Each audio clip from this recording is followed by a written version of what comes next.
औज़ुबिल्लाहि मिनश्शैतानिर्रजीम बिस्मिल्लाहिर्रहमानिर्रहीम अस्सलामु अलैकुम वरहमतुल्लाहि वबरकातुहू। सूरह नहल है मेरे सामने और सूरह नहल की आयत नंबर 81 है, पारा नंबर 14 है और रुकू नंबर 17 है। आयत नंबर 80 में अल्लाह तबारक व तआला ने फरमाया कि कुछ जानवरों का जिक्र फरमाया और उनके फ़वाइद के बारे में मुनकरीन को दलील नकली देते हुए फरमाया कि तुम्हारे लिए जिन जानवरों का गोश्त और दूध तुम्हारे लिए जायज़ और हलाल करार दिया गया है, ना सिर्फ दूध और गोश्त हलाल है बल्कि उससे और भी तुम्हारे लिए फ़ायदे हैं। फिर कुछ ऐसी रिहाइश और ठिकानों का जिक्र किया कि जो बहुत आसान है उठाने में और सेट करने में और बहुत हल्के फुल्के, और वो जानवरों की खालों से बनते हैं। और अल्लाह तबारक व तआला ने आखिरी बात इस पर आयत किया, आखिरी बात ये फरमाई कि मखसूस वक्त तक फ़ायदा उठा लो। मखसूस वक्त से मुराद दुनिया में फ़ायदा उठा लो इससे। आयत नंबर 81 में देखते हैं कि अल्लाह तबारक व तआला किन लोगों से खिताब फरमा रहे हैं और क्या दलील बयान कर रहे हैं। अल्लाह तबारक व तआला फरमाते हैं कि वल्लाहु जअल लकुम मिम्मा खलक़ ज़िलाल। खलक़ ज़िलाल, अल्लाह तबारक व तआला की ज़ात ही वो ज़ात है जिसने तुम्हारे लिए साए बनाए। किस चीज़ के साए बनाए? हर एक चीज़ के, जिसको साए के तौर पे तुम इस्तेमाल करते हो। एक पहाड़ है जो बेजान है, लेकिन जब इंसान कहीं थका हुआ आता है और उसके कहीं उसको जाए आसाइश नहीं मिलती और ठहरने की जगह और पुरसकून जगह नहीं मिलती, तो कोई बड़ा पहाड़ होता है जिसके नीचे उस पहाड़ का साया होता है, उसके लेफ़्ट साइड पे, राइट पे, उसके दाएं बाएं कहीं भी उसका साया मौजूद होता है। और इंतहाई थका हुआ मुसाफिर उस साए को गनीमत समझते हुए उसके नीचे ठहर के आराम करता है। ये अल्लाह तबारक व तआला की तरफ से बहुत बड़ा इनाम है। और साए के बाद कभी वो अपनी असल से कहीं गुना बड़े होते हैं, कभी अपनी असल बराबर होते हैं और कभी उससे छोटे होते हैं। और ये कि सूरज का रुख बदलने के साथ साथ साए अपने रुख बदलते रहते हैं और उस तरफ हो जाते हैं जिस तरफ सूरज का रुख मुड़ता है, दूसरी तरफ साए का रुख मुड़ना शुरू हो जाता है। ये अल्लाह तबारक व तआला की कुदरत है और ये भी इंसान का फ़ायदा है। इंसान के लिए बहुत बड़े फ़ायदे हैं इसमें, लेकिन इंसान समझ नहीं पा रहा है। ज़रा सोचे कि दूर दराज से बहुत कठिन और मुश्किल सफ़र करके एक इंसान आ रहा है और जहाँ रास्ते में कोई आसाइश और आराम की कोई जा नहीं है, कोई जाए पनाह नहीं है, और कहीं भी उसको दूर दराज तक कोई पानी, खाना या वो सूरज या वो नज़र नहीं आ रहा है, दरख्त कोई जिसके साए में वो बैठे, तो उस वक्त उसको एक पहाड़ नज़र आता है और पहाड़ के नीचे उसको साया नज़र आता है पहाड़ की साइड पे, और उस साए को इस्तेमाल करते हुए वो इस्तराहत हासिल करता है, राहत हासिल करता है। और फिर देखते हैं कि ये दरख्तों के साए की बात हुई और साथ ही पहाड़ों के साए। जअल लकुम मिनल जिबाल अकनाना, दरख्त पहाड़ों के साए की बात करके साथ ही फरमा दिया। और यहाँ मैं एक बात क्लियर करती चलूँ कि साए से मुराद सिर्फ पहाड़ों का साया नहीं, दरख्तों का साया भी मुराद है। और साए से मुराद सिर्फ दरख्तों का साया नहीं, पहाड़ों का साया भी मुराद है। और ऐसे दरख्तों की भी जिक्र है कुरान पाक में कि जो तुम्हें फल नहीं दे सकते, तुम्हारे लिए खुराक का ज़रिया नहीं बनते, लेकिन ये मत भूलो कि तुम्हारे लिए साए का इंतज़ाम वो ज़रूर करते हैं। फिर ये भी है कि जितना बड़ा दरख्त होता है उसका साया इतना घना और मजबूत होता है। फिर जन्नत के दरख्तों का जिक्र फरमाते हुए अल्लाह तबारक व तआला ने फरमाया कि उनके साए इतने घने और इतने लंबे हैं कि 300 किलोमीटर की मसाफत तक भी उसका साया रहता है। ये भी अल्लाह तबारक व तआला ने अपनी बहुत बड़ी इनामात में से एक इनाम जिक्र किया कि साए हैं। यहाँ पहाड़ों के साए और दरख्तों के साए मुराद। और फिर फरमाया कि वजअल लकुम मिनल जिबाल अकनाना, और पहाड़ों में तुम्हारे लिए गारें बनाई, घर बनाए, ठिकाने बनाए और रहने की जगह बनाई। और अब मौजूदा दौर में शायद इसका कंसेप्ट हो, डेफिनेटली होगा। कोई ऐसी जगह होती हैं जहाँ इंसान आर्जी तौर पे जाता है, जहाँ खेमा बस्ती भी नहीं होती उसकी, और वो ऐसे घर भी साथ बनाते हैं और इस तरह की तंबू वाला नहीं ले जाते जिसका पीछे जिक्र हुआ है, वो साथ नहीं ले जाते। और ऐसी सूरत में वो पहाड़ों के दामन में कहीं पनाह लेते हैं।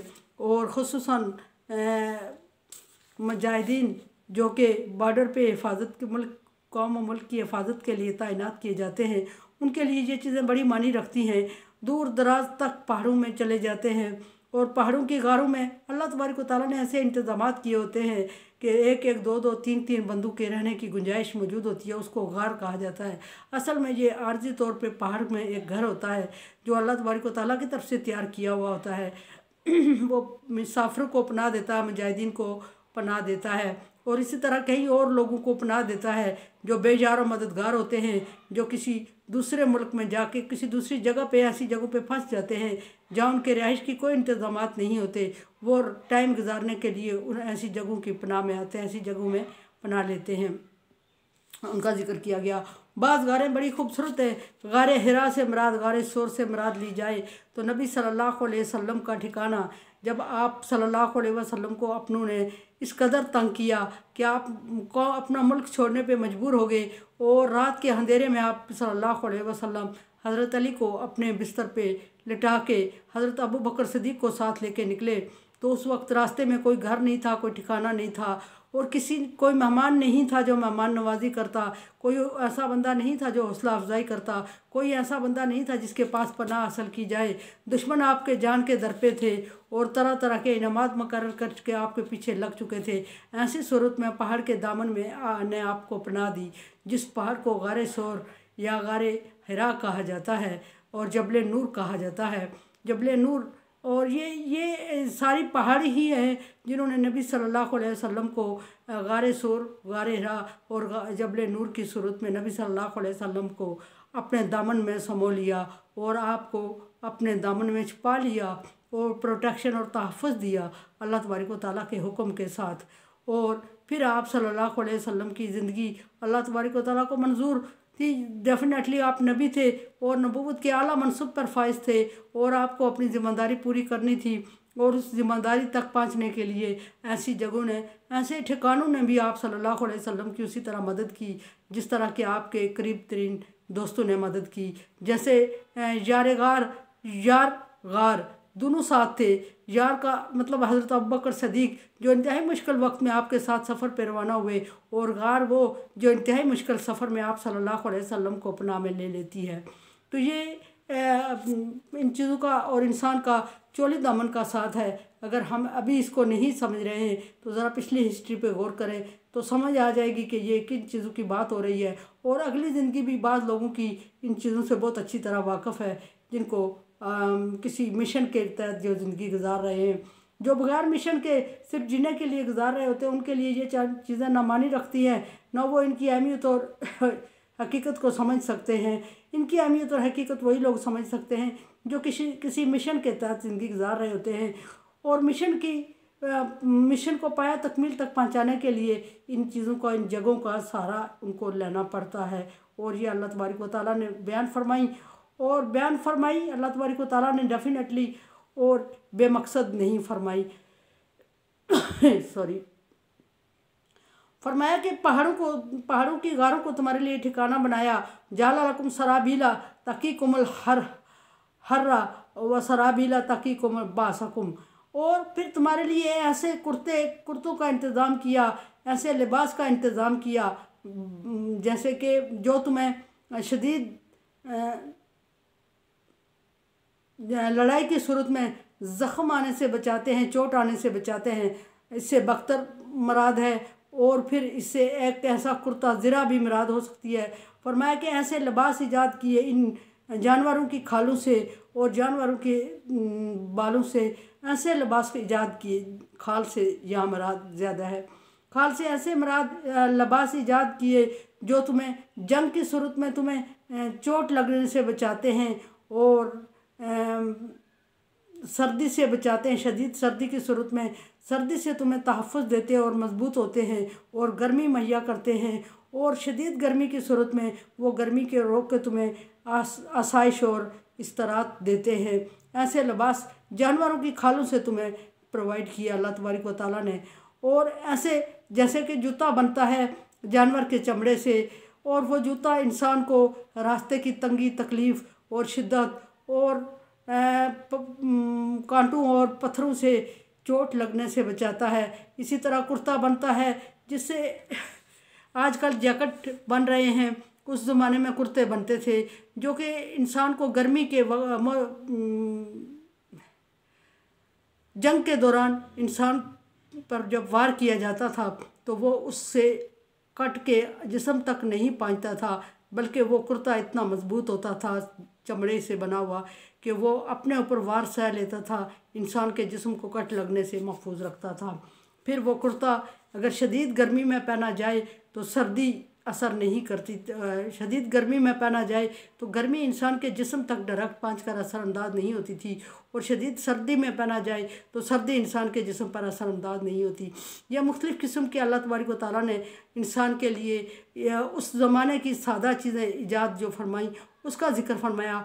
आजकल ये जो जानवरों के स्किन है, चमड़ा है, उससे मज़बूत किस्म के खूबसूरत जूते, दस्ताने और उससे टोपियाँ और उससे जैकेट तैयार किए जाते हैं जो तकरीबन कम व बेश यही काम देते हैं जिसका ज़िक्र हुआ है कि वो बचाते हैं गर्मी और सर्दी से और बचाते हैं किसी चोट से।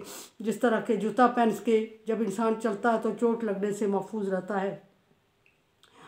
ज़ालिका युतिम्मा निअमतहू, इसी तरह अल्लाह तबारक व तआला ने तुम पर अपनी नेमतें पूरी की, और नेमतें पूरी करने के बाद लअल्लकुम लअल्लकुम तुस्लिमून, ताकि तुम फर्माबरदारी करो। इसका मतलब ये है कि अल्लाह तबारक व तआला ने इंसान के लिए नेमतें पैदा करने का कोई मकसद बयान फरमाया, और लअल्लकुम तशकुरून, लअल्लकुम तुस्लिमून, इस तरह के लअल्लकुम तातदून या तदून, इस तरह के अल्फाज अल्लाह तबारक व तआला ने हर नेमत के बाद जिक्र फरमाए कि शायद ताकि तुम शुक्रगुजारी करो, जहाँ फरमाया कि ताकि तुम फर्माबरदार हो जाओ। फिर किसी बाज़ जगह पे लाम के ज़बर के साथ है तस्लीमून, ताकि तुम चोट से महफूज रहो। ये लिबास तुम्हें ईजाद किया अल्लाह तबारक व तआला ने ताकि तुम चोट से महफूज रहो, और ये नेमतें अल्लाह तबारक व तआला ने ज़िक्र फरमाई तुस्लिमून, ताकि तुम फर्माबरदारी करो, यानी कि अल्लाह तबारक व तआला के आसान मंद रहोगे। अल्लाह तबारक व तआला ने तुम्हारे लिए नेमतें अता की। और तस्लामून, यानी कि तुम्हारे ऊपर किसी चोट का, किसी मौसम का असरअंदाज, कोई मौसम और कोई चोट असरअंदाज ना हो और तुम महफूज रहो।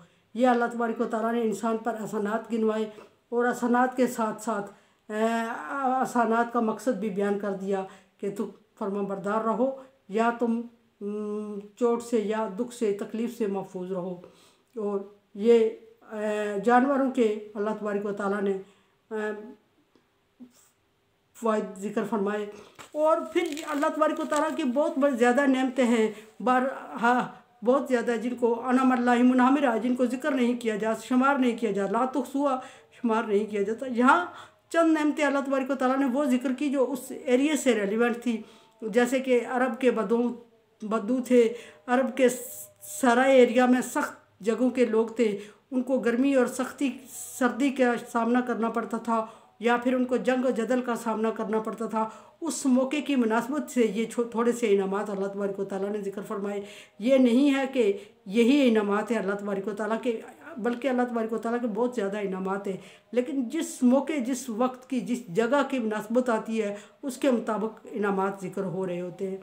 मेरे चैनल को सब्सक्राइब करें और इसको शेयर करें और सदका जारिया मेरा साथ दें। अल्लाह हाफिज़।